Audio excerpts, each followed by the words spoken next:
so nice. Yeah, when I was reading her her bio on here, I was like, man, she's not getting herself enough credit as like the top nursing student in the world. That's amazing. That's Yeah, right she's one of us. All right. So Veronica, we kind of get Oscar and I get a glimpse of how you operate based on the referrals you send over and how they're prepared, and both of you guys top tier in terms of what they expect, what they're prepared for, what they have in place.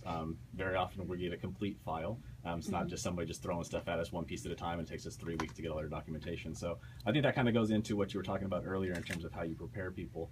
But when you sit down with a pre-qual for the first time, how do you go about having that conversation? What does it sound like?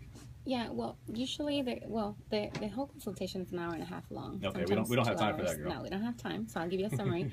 But prior to the consultation in person, I do go over a questionnaire on the phone. So they verbally are qualified to become a homeowner emotionally, financially, and ready to get started. And they come to the office, bring their documentation that you guys get after that. And besides the explanation of the programs that they are available to get as first-time home buyers or second home buyers, I break down the whole process step by step, literally, like the kind of homes they're going to be able to look, because not every home qualifies for every single loan. Sure. So also after that, how do we go about writing up the offers? How sellers can help with closing cost fees, the buying fees, because they don't even sometimes understand what closing cost fees are. So I break those down, how much that is, where can we get the money from, whether it's a rebate from you guys or the sellers. Mm-hmm. And after that, after finding a house, and I explain the kind of inspections they need to do, how the loan works, the appraisal value, the disclosures, the escrow instructions. I mean, like she said, if you have never bought a home before or you never use a proper agent, you're not going to know all those steps. So I like to make sure that they know those things up front so they're not in the limbo. The average realtor out there, all they care about is, do you have money? Are you pre-approved? Let me show you some houses. Right. We don't do that. We educate first, make sure they understand, answer their questions, and the client feels 100% ready emotionally, mentally, and physically to start the process. So how often do you get pushback from clients that don't want to do all of this? They just want you to go show properties? Because if that's the norm out there, that's probably what they're expecting some of the time. And that's why my team and I are working daily on getting better at the skills of over the phone, relaying the importance of why it's so important to meet. So to be honest with you, out of 10 times, 8 times people come to my office. Okay. Which I have a very good rate because they understand. I mean, I tell them, look, no obligation. You can meet me. You're going to get some great information. If you decide to work with me, great. If not, we shake hands and you move on. But out of 10 times, 9 times they work with me. It works. That's a solid ratio. We need to up our game up. Got 90% close rate over here. And I mean, I'm not special. I mean, I just love what I do, and I take this serious in terms of I'm going to work for you. Yeah, I'm going to be your agent, and I'm going to educate you and guide you. And people like that. People want somebody that is going to give them their all, Yeah, but don't discount yourself in the sense that you're special, in the sense that there's not a lot of us that work the way we work. You are special. So in terms of special. I don't want to be. All right. But, we'll call you special. Don't call yourself just special. A little special, I guess. Okay, so talk to us a little bit about your marketplace in the Inland Empire versus down here. I'll tell you about what our marketplace looks like down here right now, and you tell us how yours compares. Awesome. Down here, I think that there's a lack of inventory. Homes are coming off the market relatively quickly. If your home's not sold in the first couple weeks, there's probably a price reduction needed, or your home's probably not sellable at this point. I see. I think that appreciation-wise, I think we're seeing growth, but nothing crazy. Mm-hmm. Interest rates still low, obviously. So give us a glimpse into what your market looks like and if it's any different from that. A little bit different. We have a lot of inventory over there. And homes, on average, for a seller to actually get his home sold right now is taking around 60-65 days. The prices are not increasing. They're kind of like stuck around the same price that we have had for the last couple months.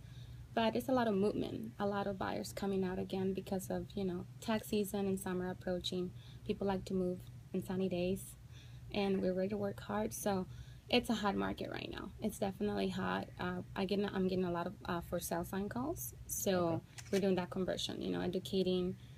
Are those buyers' calls, or those other sellers wanting to list their homes? Both. I mean, some people have to sell because they want to buy again, move different areas, upgrade, downgrade, whatever the case it is. But it's a lot of first-time home buyers as well. And actually, that's kind of my niche, to be honest with you. I focus and I take pride in working with lots of first-time home buyers.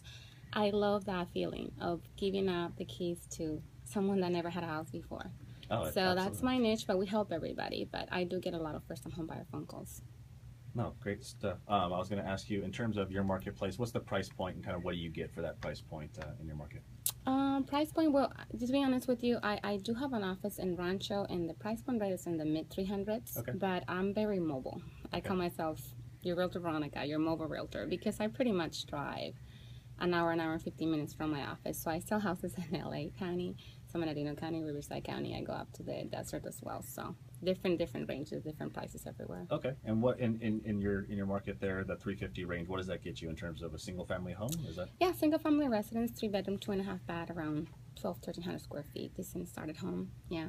Okay. Decent area. Yes. And then you had sent over an article with regard to buying cheaper than renting in 3 of the 4 housing markets. Is that in your area, or was that just an article That was overview? in general, but I mainly, definitely focus on that. I tell that to the clients that call me, and I say, look, how much are you paying in rent right now? And most people's paying at least $1,500, $1,600, $1,700 in a decent community. Sure. Right now, you buy a property up to, which over there you could do, not in San Diego, up to $250, and your mortgage is Right around $1,700 as well, with everything included: taxes, insurance, PMI. And that's not even taking into account that you get your tax write-off. It's not taking into account that you're actually paying down your mortgage. And you're making somebody else's investment, not yours. Yeah. So I tell them that, and they see that, and they say, okay, you know what? I'm tired of paying rent. You're right. Let me come to our office and see what we can do. Yeah, it's all about that motivation and getting somebody off the fence to actually, do something. Getting somebody to do something is something renting. that's not so easy. The money goes to the trash. The money does not go. Yeah, it does go to the trash. It does go to the trash. You have an active listing that you wanted to share with us, so give me a chance to do so. Yes, thank you for that. Yeah. It's an amazing horse property sitting over 2.5 acres of land, and this is in the city of Paris, but it's by Lake Matthews, so it's a beautiful area of Paris. Horse property, lots of land. It's a 6 bedroom, so it's a very nice state with a pool, jacuzzi, lots of space for you guys to have your toys, RVs, motorcycles, whatever you're into. You're gonna have to buy us some of those first. Yes, and it's listed for $700,000. Okay. And it's a beautiful community, very quiet, beautiful views, and I need a buyer. So if you guys know anybody, Any HOA or Mother Roos in that? no, actually no. Is that something normal in your guys? Not in Paris. No. Not in Paris. No. Yeah, there we do have HOAs over there as But well. Temecula, Merida is still. A lot more. And when do those bonds go away? 20 Oh, or there's 30? with the area of Winchester, they're kind of starting all over again really? over there. So Okay. a lot of the older communities, so built in '88, is what the majority of the homes that are older there. Okay. Those are gone. Those are So starting yeah, to go but they're hard to find. There's not a lot of those for sale. Yeah. And I forgot to provide the address. I'm sorry. That would help. The address is It's 20. Yeah, go ahead. No, you got it. 21235 Ridgedale Drive in Paris. Okay, and then if someone wanted some information on that, how do they get a hold of you? VeronicaUriarte.com, or you can call me on my cell at 951-870-9752. No one's getting the spelling of your last name right, so expect phone No. calls. Expect I'm phone on calls. Facebook as well. Veronica Uriarte, Uriarte. Awesome. There you go. See, now it's better. They actually spelled it. Awesome stuff. Thank you for sharing that with us. When we get back, Nicole.